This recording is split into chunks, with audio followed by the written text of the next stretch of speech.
Auzu billahi minashshaytonirrojim. Bismillahirrohmanirrohim. Rasululloh sollallohu alayhi vasallam marhamat qiladilar.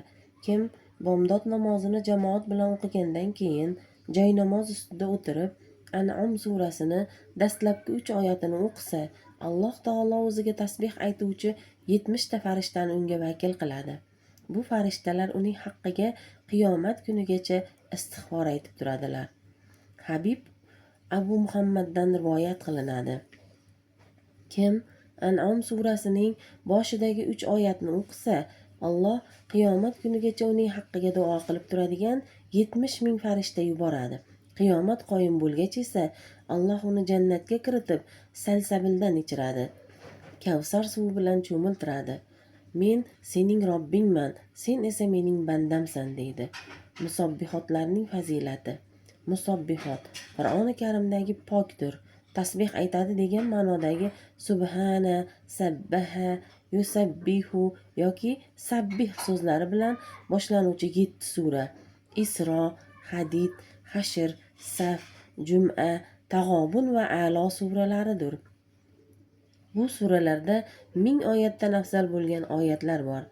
Irboz ibn Soriya roziyallohu anhudan rivoyat qilinadiki, Nabiy sollallohu alayhi vasallam uxlashdan oldin musobbihotlarni o'qib, ya'ni ushbu 7 suradagi eng fazilatli oyatlarni o'qib, keyin uxlar ekanlar.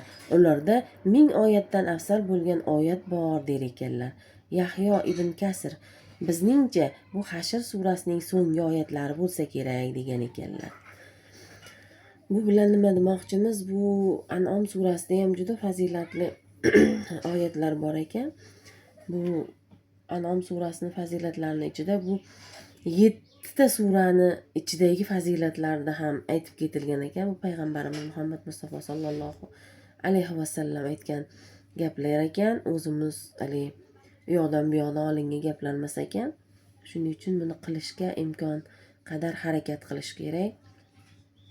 Erkaklar jamoat namozini o'qigandan keyin shu surani shu dastlabki 3 oyatni o'qisa qanday yuksak martabalar berilar ekan. Inshaalloh bajarishga harakat qilish kerak. Alloh hammaga nasib qilsin.